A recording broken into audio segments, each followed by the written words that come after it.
Hi guys, welcome back to the channel. I'm here at a cafe in Nairobi called the Gecko Cafe. It is so coolly decorated.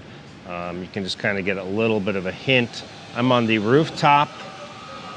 I was down below, but they're doing like construction and it was a little bit loud. In fact, you can hear some of it behind me, so hopefully it won't be too disturbing. But if you want to see a full video of the cafe, then you can check out the YouTube short I made on it. There'll be a link up above while you're watching this video.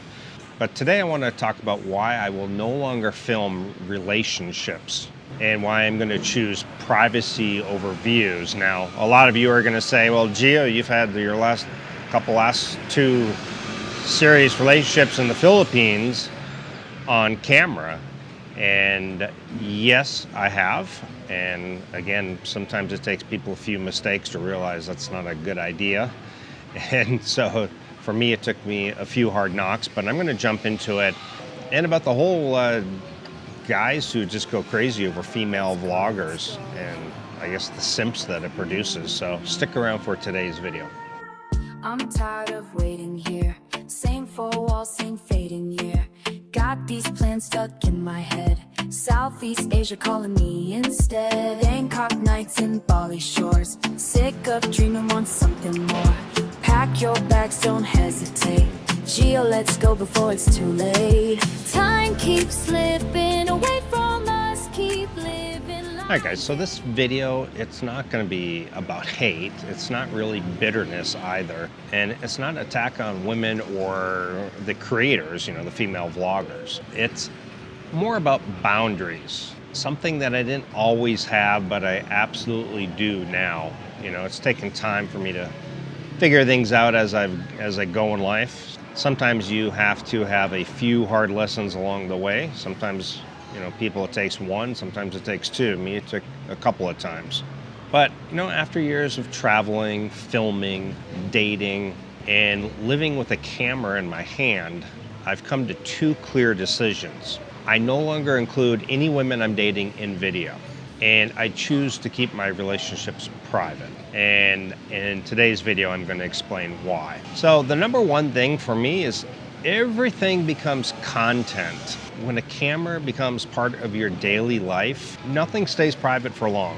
So moments that should be personal slowly turn into content ideas, thumbnails, engagement opportunities.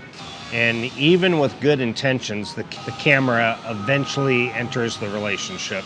And I've reached a point where I value privacy more than views. Because even here in Nairobi, people have been leaving comments, Gio, show us some of the women you date. Show us the woman you're dating in Kenya. And guys, that's just not gonna happen. Now, I did recently have a young Kenyan girl on my channel. We're not dating or anything, but I got her on the channel, and that's about as far as it's gonna get. And the second thing is when social media enters the relationship. To be clear, I didn't start any relationship for content.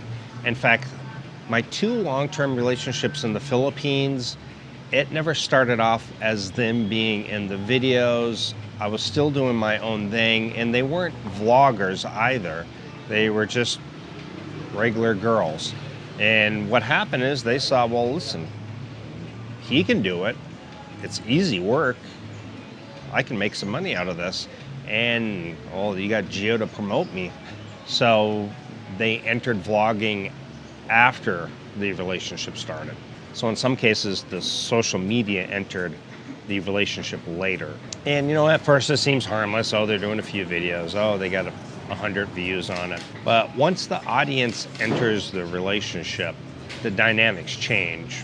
Validation shifts, attention shifts, priorities shift, and the relationship starts to feel different. Not because anyone is a bad person, but because public attention changes behavior, unfortunately. Now, speaking of relationships, if you're someone looking for something genuine, not attention, not content, but a real connection, today's sponsor may be worth checking out. And this video is sponsored by AsianWives.com, a platform designed for men seeking genuine, long-term relationships with women who value commitment and family. What I appreciate is the focus on the real connections and verified profiles, which helps filter out the noise you often find on mainstream dating apps. If you're serious about meeting someone internationally and building something meaningful, you can check them out by using the link in the description and also the pinned comment. As always, take your time, do the research, and move at a pace that feels right for you. All right, back to the video. All right, number 3, why I no longer include women in my vlogs, and in particular the ones that I'm dating. Now I did, like I said, have one in my vlog just recently because there was such a demand for it, but this is not a girl that I'm dating, just someone who is kind of into social media and was willing to be on the channel. But again, I've learned that including women in my channel creates problems quickly. Viewers speculate, just like this last video, I had all kinds of comments. Oh, Gio, you guys dating? I bet you're dating. Comments get kind of strange. People project stories that just don't exist. It also creates pressure on the relationship that really shouldn't be there. So going forward, any women that I date remain off of camera. Not because I'm hiding her, but more or less because I'm protecting her in the relationship. So number 4, online attention changes the environment. I think here's a reality that most people don't talk about. When someone builds an online audience, attention increases dramatically. Not all of it is healthy, for sure. You get constant compliments, which is okay, messages, emotional attention from strangers, and it's the kind of environment that can change the dynamics around a relationship. And I'm not interested in navigating that. I prefer peace and normalcy. And some people say, isn't there kind of a double standard? You get a lot of attention, she gets a lot of attention. There is a double standard in this. For example, my core audience is 92% older males.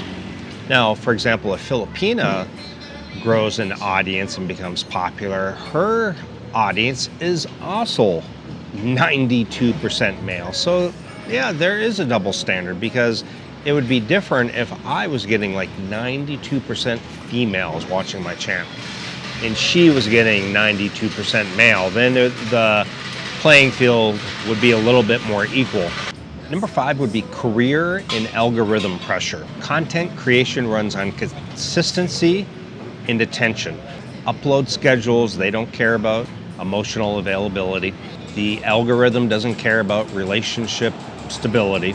So I'm no longer building my life around views. I'm building it around peace, whether it brings views in or not. Same with places that I go. I get so many people like, Gio, get back to Asia and make more content there. I've done Asia. They say, Gio, your views are gonna go down now that you're in Africa.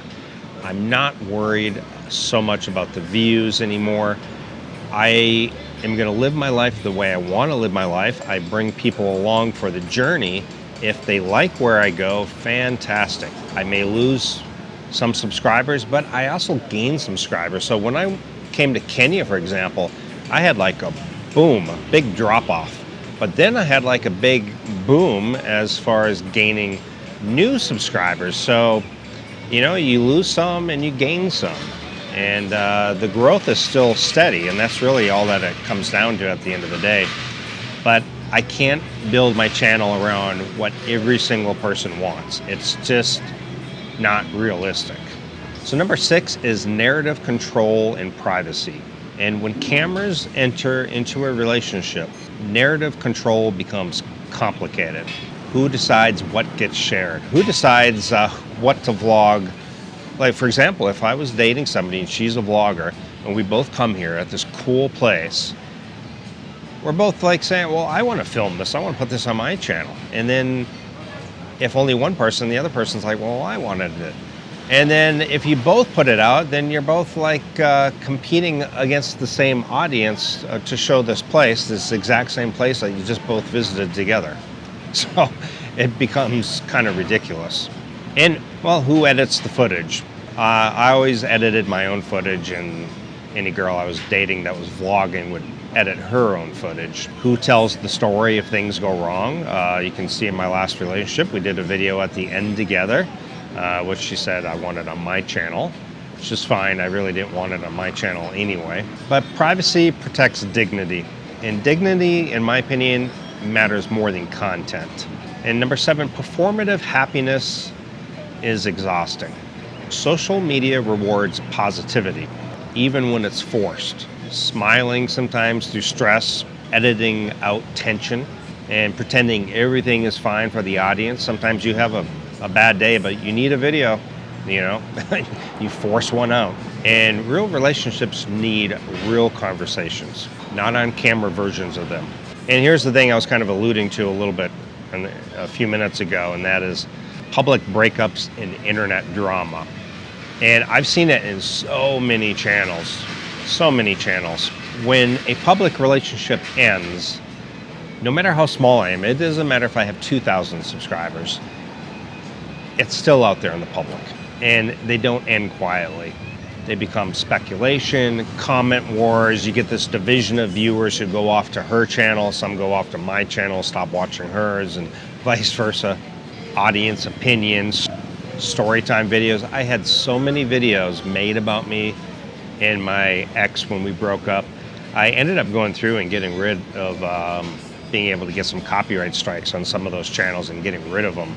But man, there were so many. I was like, I didn't get what was so interesting about my relationship. But you know, some things deserve privacy, and breakups, I feel, are one of them. They don't need to be aired out there in public. Now, I want to talk a little bit about these female vloggers, guys. I see, and listen, you do what you want with your money, but I see so many guys like in a chat room of a Filipino vlogger or in the comments section of just various female vloggers sending money and, oh, I'm coming next week, I'd love to meet you, oh, you're the most beautiful woman. And I'm like, guys, why don't you get on a dating site or go meet a girl in person who's not in the social media limelight, who doesn't have 100,000 followers? You know, I've never gotten that. And to this day, I just don't get it. And the guys that send so much money, I see it in the live streams, I see it in super thanks, and the guys sending out gifts. These girls are taking vacations on them while they're dating other guys. You know, it's just absolutely insane. Let me know your opinion, but I just find it absolutely craziness. Again, this isn't about judging anyone. This is about understanding what works and what doesn't. For me, I choose privacy over views moving forward. I choose peace over performance. And going forward, my relationships stay offline. So guys, you can keep commenting about, please show us the girls you're dating, your girlfriend, whatever. It's just not gonna happen anymore. And that part of my life is moving forward private, and I will protect it, and it will remain private. So anyway, I appreciate it, you guys watching. It just felt like it was something I wanted to talk about. And as always, I appreciate you guys being with me on this journey. It's coming close to an end. I got about a month left here in Africa, and then I will go back to Bangkok. I'll be there probably until the end of my lease in Bangkok. And I did have a trip to the US at the end of May, beginning of June. And that's kind of what I have going forward. So appreciate you guys watching. I'll see you in the next video. Ciao. I'm tired of waiting here. Same four walls, same fading year. Got these plans stuck in my head. Southeast Asia calling me instead. Bangkok nights and Bali shores. Sick of dreaming, want something more. Pack your bags, don't hesitate. Gio, let's go before it's too late. Time